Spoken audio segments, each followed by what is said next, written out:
जय गुरु जी, शुक्राना, अनंतम शुक्राना गुरु जी की प्यारी प्यारी संगत को जय गुरु जी। मेरा नाम ईशा है, मैं गुरु जी की बेटी हूँ and I am so blessed to be his daughter. मैंने सत्संग पहले कभी शेयर नहीं किया ऐसे, तो अगर मुझसे कोई भूल हो जाए तो मुझे माफ करना। मेरी जर्नी 4 साल पहले शुरू हुई थी।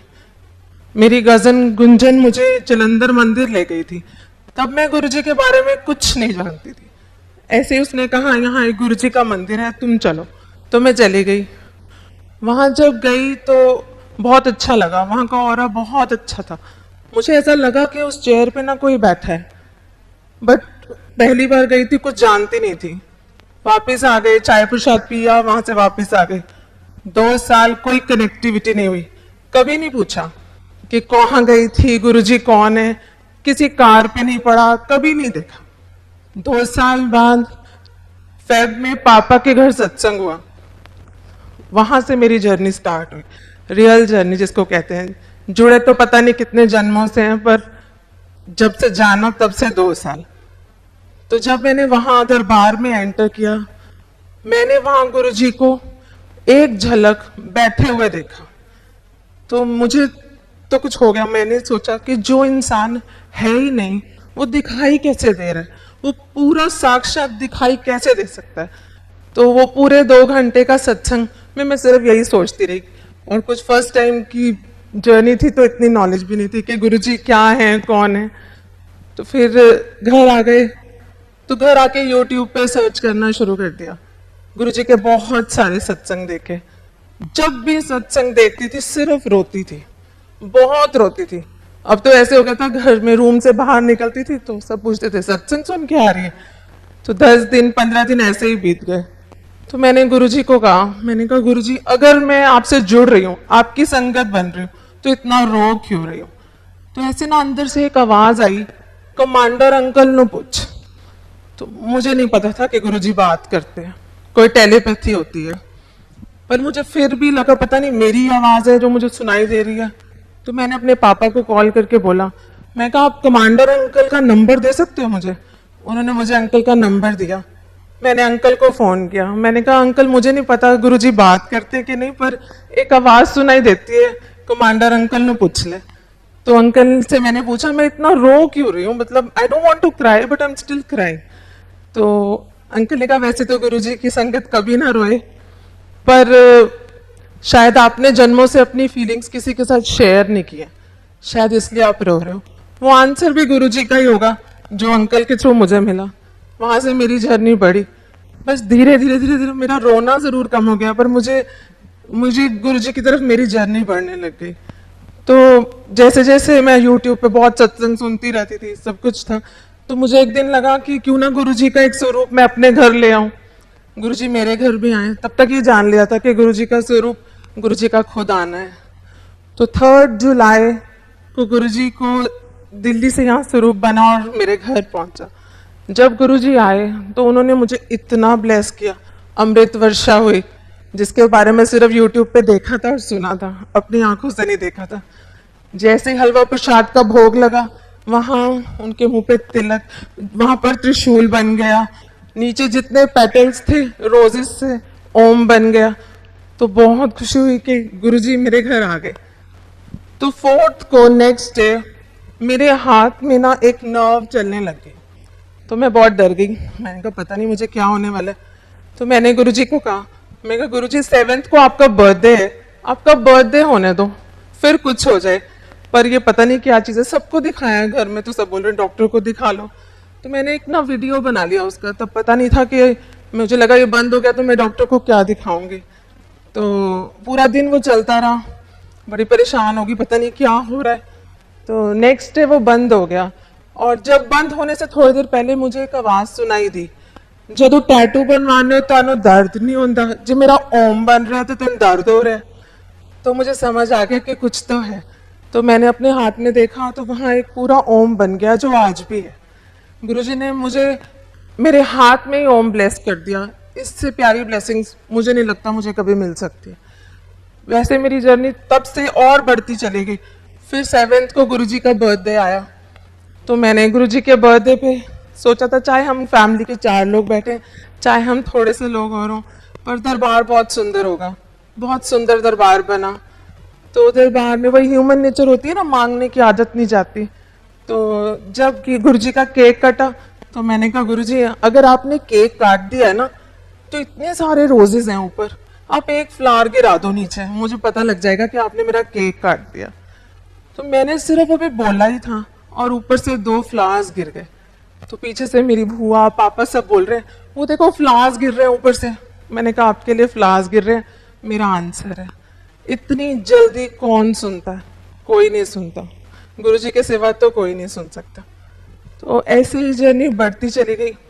मेरी मदर इन लॉ को एक प्रॉब्लम हो गई, trigeminal neuralgia, it's a nerve disorder.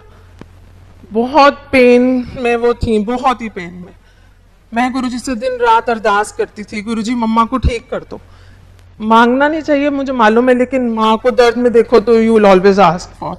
मैं कहा मम्मा को ठीक कर दो। तो एक दिन वो लोग उनका प्रोसीजर होना था, तो वो बॉम्बे गए थे उसके लिए। तो मैं सो रही थी दोपहर को 1:30 बजे, तो गुरुजी ने मुझे उठा दिया, बोल रहे चल मैं तेरी माँ नाल चले आ देख। तो मैं उठ गई, मैंने पापा को फोन किया, तो पापा ने बोला वो उनको ना अभी अभी ऑपरेशन थिएटर में ले गए। तो जब मम्मा वहां से लौटी तो मुझे तो बता दिया था गुरुजी ने कि मैं साथ जा रहा हूँ। जब वो वहां से आए तो उन्होंने मुझे बोला ईशा जब उस मशीन में मैं गई ना तो मुझे लगा कि मैं ये प्रोसीजर करा ही नहीं सकती। और उतनी देर में एक वाइट लाइट आई, गुरुजी का स्वरूप दिखा और डॉक्टर कहता है द प्रोसीजर इज डन। ऐसे हैं हमारे गुरुजी। मतलब आप देखो ऐसे कैसे हो सकता है, वहां मुझे उठा रहे हैं और उधर उनको इतना ब्लेस कर रहे हैं। इतना ही नहीं, उन्होंने जब मैं बड़े मंदिर गई उनका शुक्राना करने, तो फिर वहां पर गुरुजी का स्वरूप लगा हुआ था। मैं अपनी मदर के साथ गई थी, तो मम्मा कहती है ईशा पीछे देखियो गुरुजी का नया स्वरूप है और फेस पे इतनी लाइंस हैं, ये कैसे पॉसिबल है? मैंने पीछे मुड़ के देखा, पूरे फेस पे इतनी सारी लाइंस। तो मैंने जैसे ही टर्न किया तो गुरुजी ने मुझे बोला देख तेरी मां नू ठीक कर दिता, 10% तो उन्होंने कटने पैने, 90 मैं ले ले। और वो वही नर्व्स थी, वही साइड थी जिस साइड मेरी मदर इन लॉ को इतना पेन होता था। और जब जाने लगे बड़े मंदिर से, पलट के देखा तो कोई लाइन नहीं थी फेस पे, कोई भी चीज नहीं थी। ऐसे गुरुजी ने इतना ब्लेस किया है, बहुत ब्लेस किया है। मतलब एक गुरुजी की संगत है प्राची, मैंने उसे सिर्फ यूट्यूब पे देखा। सुनती तो मैं बहुत सत्संग हूँ, लेकिन जब भी उसका सत्संग सुनती उस पर बहुत प्यार आता था। तो मैं गुरुजी को कहती थी क्या कनेक्टिविटी है इसके साथ? तो कहते थे पिछले जन्म आदि बहन है, कदे ना कदे मिलेगी। आज तक बात नहीं हुई है, मिली नहीं हूँ, पर जानती हूँ क्योंकि गुरुजी ने बोला है तो कुछ तो है। तो एक दिन ना हमारे यहाँ मंथली सत्संग होता है सीवन में, तो वहां मैं गई तो मैंने गुरुजी को कहा, मैंने कहा प्राची को तो इतने बटरफ्लाई रूप में दर्शन देते हो, मुझे तो कभी नहीं दिखाते, मुझे भी कभी दर्शन दे दो ऐसे। मेरे बोलने की देर थी और रूम के अंदर सत्संग हो रहा है, बटरफ्लाई कहाँ से आ सकती है? इतनी सुंदर बटरफ्लाई गुरुजी के स्वरूप पे आके बैठ गई। तो मैंने सोचा फटाफट से पापा को भी बोल देती हूँ, पापा देखो गुरुजी के। तो जितनी देर में बोलती उतनी देर में वो चीज खत्म हो गई। मैंने कहा ये तो गलत बात है, इतनी सी झलक से तो मेरा दिल ही नहीं भरा। आप बिलीव नहीं करोगे, मैंने सिर्फ बोला और वो बटरफ्लाई फिर से आ गई। ऐसे इतना तो मुझे लगता है गुरुजी के सिवा तो कोई सुन ही नहीं सकता। और मैं शुरू से ना शिव भक्त हूँ, 7 से 16 सोमवार के व्रत रख रही हूँ। जब गुरुजी से जुड़ती चली गई तो बड़ा लगता था कि भोलेनाथ को मानती हूँ, अब इधर इतना अट्रैक्ट हो गई हूँ, तो थोड़ा दिल में फिर भी कहीं ना 1% था। तो एक दिन उसी सत्संग में, मंथली सत्संग में मैं जा रही थी, तो घर से निकलते निकलते गुरुजी कहते आज अपनी अक्खा खोल के बैठी। तो मैंने सोचा मेरी नींद का टाइम तो है नहीं, पता नहीं क्यों कह रहे हैं ऐसे। तो मैं वहां गई, मुझे इतनी नींद आ रही थी, इतनी नींद, पता नहीं जैसे गुरुजी ने क्या कर दिया। मैं कहा गुरुजी यहाँ पर ऐसे मत सुलाओ। तो जैसे ही मैंने गुरुजी के स्वरूप की तरफ देखा, वो गुरुजी का स्वरूप गुरु नानक देव जी का स्वरूप बन गया। 10 बार 15 बार जितनी बार मैंने आंखें बंद करके खोली, वो गुरु नानक देव जी का ही था। उसमें गुरुजी की झलक नहीं दिख रही थी। थोड़ी देर बाद दूसरे स्वरूप की तरफ देखा तो वहां पूरे मत्थे पर भोलेनाथ नजर आ रहे थे, फिर शिवलिंग नजर आ रहा था। मुझे लगा पता नहीं नींद आ रही है या वहम हो गया। मेरी मदर साथ बैठी थी। 2 घंटे बाद जब सत्संग खत्म हुआ, मैं कहा मम्मा आपने आज गुरुजी के मत्थे पे कुछ देखा? कहते 2 घंटे से बैठे हूँ, एक शिवलिंग नजर आ रहा है। तो एक आवाज आई, जिन्हों मंदी है वही मैं हूँ, तू फिक्र ना कर, मैं ही तेरा शिव हूँ। इतना क्लियर आंसर मुझे उन्होंने दे दिया। उसके बाद कभी टर्न ही नहीं किया, कभी सोचना ही नहीं पड़ा कि कहीं और हो। अभी नवरात्रे थे तो मैंने व्रत रखने अब छोड़ दिए। पहले रखती थी सोमवार के, अब छोड़ दिए। जब से गुरुजी से जुड़े, वो कहते थे कि रख सको तो रखो, ना रख सको तो मत रखो। तो नवरात्रे पे मैंने गुरुजी को रोज तिलक करती हूँ। तो जैसे ही तिलक किया, उस पे माँ लिखा गया अपने आप। तो मैंने कहा इतना क्लियर माँ, मैंने अपनी कजन को पिक्चर्स भेजी, सबको भेजी, सारे कहती तो माँ लिखा है। तो मैंने वो पूरे नवरात्रे वो तिलक चेंज नहीं किया और नवरात्रि के व्रत भी रखे और जोत भी जलाई, लेकिन जोत गुरुजी के आगे ही जलाई। मेरी माँ भी वही, मेरा प्यो भी वही। मैंने गुरुजी एक तरफ जुड़ लिया है, मतलब गुरुजी से ऊपर मुझे तो लगता नहीं दुनिया में कुछ है। और कहते हैं गुरुजी के ड्रीम्स में आना गुरुजी का सच में आना होता है। मुझे गुरुजी ने 3 बार ड्रीम्स दिखाए। पहला ड्रीम, मेरी बेटी है 6 इयर्स की, उसके स्टमक में बहुत पेन रहता था। तो हमने एक दिन उसको पटियाला दिखाने जाना था। तो जिस दिन जाना था उससे 1 रात पहले मुझे ड्रीम आता है गुरुजी का। गुरुजी बैठे हैं और इनायत को अपनी लैप में रखा हुआ है और मेरा सपना खत्म हो जाता है। मुझे समझ आ जाती है कि गुरुजी ने इनायत को ब्लेस कर दिया। नेक्स्ट डे हम गए दिखाने, अल्ट्रासाउंड हुआ, एक्सरेज हुए, रिपोर्ट्स बिल्कुल नॉर्मल, क्योंकि वो ऑलरेडी ब्लेस कर चुके थे। दूसरा सपना आया मुझे मेरी मदर इन लॉ का। जब ये गुरुजी का जो मैंने आपको बताया, उससे पहले मैंने देखा घर में सब रो रहे हैं, सब रो रहे हैं, सब कपड़े वाइट पहने हैं और वहां मेरी मम्मा की डेड बॉडी पड़ी है। तो मैं डर गई, मैंने कहा पता नहीं क्या हो गया। तो उधर से गुरुजी नजर आते हैं और बोलते हैं जा तेरी माँ नू लाइफ ब्लेस कर देती। कौन दे सकता है लाइफ? रब के सिवा कोई नहीं दे सकता। मुझे मालूम है हमें उन्होंने क्या दे दिया। वी कैन नेवर बी, हम इतना थैंकफुल है उनके लिए, मैं बता भी नहीं सकती। सारी जिंदगी शुक्राना करें तो कम है। थर्ड सपना देखा, मैं इंस्टाग्राम पे हमेशा देखती थी, एक कपल है, उसमें एक गर्ल एज अ ब्राइड है और उसको गुरुजी तिलक कर रहे हैं अपने हाथ से। मैं कहती थी कितनी लकी है, इसकी मैरिड लाइफ कितनी अच्छी होगी ना, जिसको गुरुजी ने खुद अपने हाथ से तिलक कर दिया। और फिर देखती थी कि लोग चरण सेवा करते हैं, सोचती थी कितनी अच्छी और कितनी लकी है वो पुरानी संगत जो गुरुजी की चरण सेवा कर पाई। उस दिन सपना आया वेरी अर्ली मॉर्निंग, वहाँ गुरुजी बैठे हुए हैं, बहुत थोड़ी सी संगत है, तो गुरुजी की चरण सेवा कर रहा है कोई। मैं धीरे से पास जाके बोलती हूँ गुरुजी मैं कर लूँ? तो कहते हाँ कर ले, मतलब बहुत प्यार से नहीं पर कहते कर ले। तो मैंने थोड़ी देर चरण सेवा की, फिर एक डब्बी उठाई उन गुरुजी ने, तिलक लिया और मेरे मत्थे पे लगा दिया और मेरा सपना खत्म हो गया। गुरुजी से सिर्फ मैंने एक दिन अरदास की थी कि काश ऐसा हमारे साथ भी होता, और देखो उन्होंने मुझे ड्रीम में वो सब कुछ दे दिया जो मैंने सोचा। मेरे पास सत्संग बहुत है, बहुत ही डेली का एक सत्संग है। अब तो गुरुजी के नाम से ही दिन की शुरुआत होती है और गुरुजी के नाम पे ही खत्म होती है। मैं गुरुजी से एक चीज हमेशा मांगती हूँ कि मुझे ना संगत जोड़ने की सेवा बख्शना।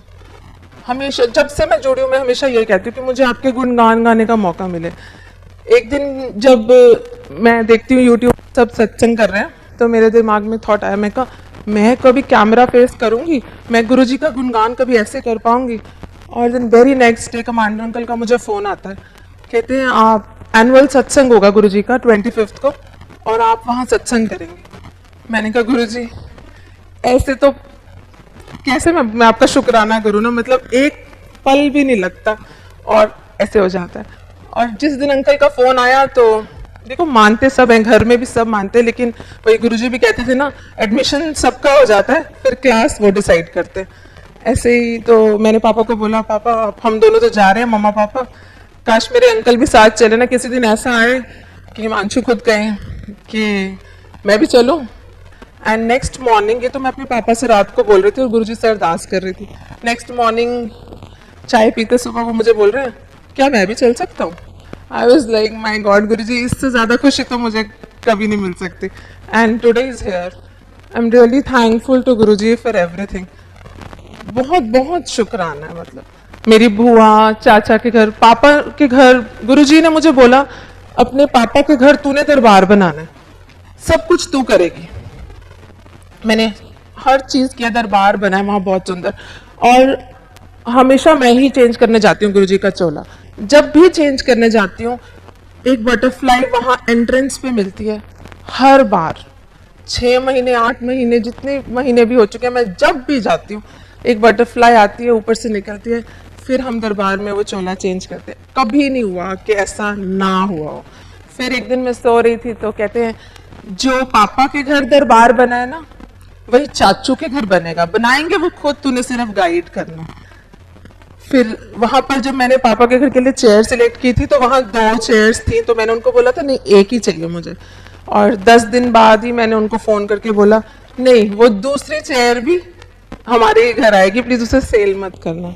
गुरुजी एक एक पल आपको गाइड करते हैं, एक एक पल. और जैसे मैंने कहा संगत जोड़ने की सेवा मांगी है, तो ऐसी ही संगत जुड़ रही है. हमारा छोटा सा शहर है कैथल, शायद गुरुजी के बारे में बहुत कम लोग जानते थे, और अब वहाँ सत्संग भी होते हैं. अभी रिसेंटली मैं 1 हफ्ता पहले एक सत्संग अटेंड किया अपने फ्रेंड के घर ही, जिन्होंने मेरे घर ही सबसे पहले अटेंड किया था. उनके घर हलवा प्रसाद का भोग लगा. जैसे ही भोग का वो डब्बा खोला ओम दर्शन हुए, सारी संगत ने किए ओम दर्शन. चाय का भोग लगा, चाय का कप के ऊपर इतने सुंदर ओम दर्शन. मतलब इतनी ब्लेसिंग्स आप सिर्फ सोचो और वो हो रहा है. मेरी एक फ्रेंड है फाजिलगाह रहती है, उसको गुरुजी के बारे में कुछ नहीं पता था. मैंने उसे फोन पे बताया, मैं कहा इससे ऊपर कोई दुनिया ही नहीं है. और आज वो इतनी ब्लेस्ड है, उसको इतनी गुरुजी ब्लेसिंग्स दे रहे हैं. उसने एक छोटा सा स्वरूप अपने घर में रखा है, ना बड़े मंदिर कभी आई है ना कभी ऐसी डुगरी गई है, लेकिन गुरुजी उसको इतना ब्लेस कर रहे हैं. गुरुजी बहुत ब्लेस करते हैं, बहुत सारी ब्लेसिंग्स हैं. थैंक यू गुरुजी. आज के लिए हमेशा के लिए शुक्राना, शुक्राना, अनंतम शुक्राना. गुरुजी हम सबको ऐसे ही ब्लेस करते रहे और हमारे साथ रहे. Thank you Guruji. Thank you commander uncle. Thank you so much.